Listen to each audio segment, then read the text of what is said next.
cruise control. Ayan. So, umiilaw naman pag binubuksan. Ayan. So, lahat gumagana. Ayan, no? Volume. Down, up. Mode. Punta tayo ng mode. Teka lang, pindutin muna natin yung unit. Ayan. Tapos magpa-function naman siya kung saan mo gusto.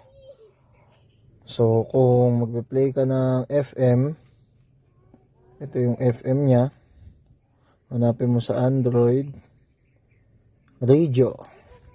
Kung gusto ko lumipat, ayan o, pipitin ko lang to. Ayan, iba't iba manually.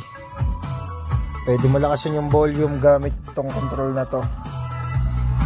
Ayan. Kung gusto mo ibalik sa menu, ito mode, magmo-mode siya, babalik siya doon.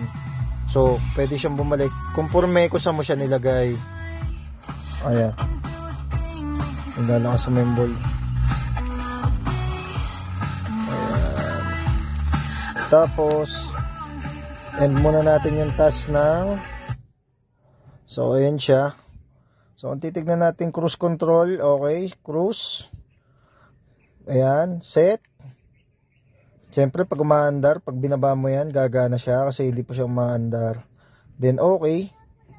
Kung anong gusto mong bilis, andun na yun. Cruise control. Ayan guys. So lahat switchable, okay naman. So yun. Ayan.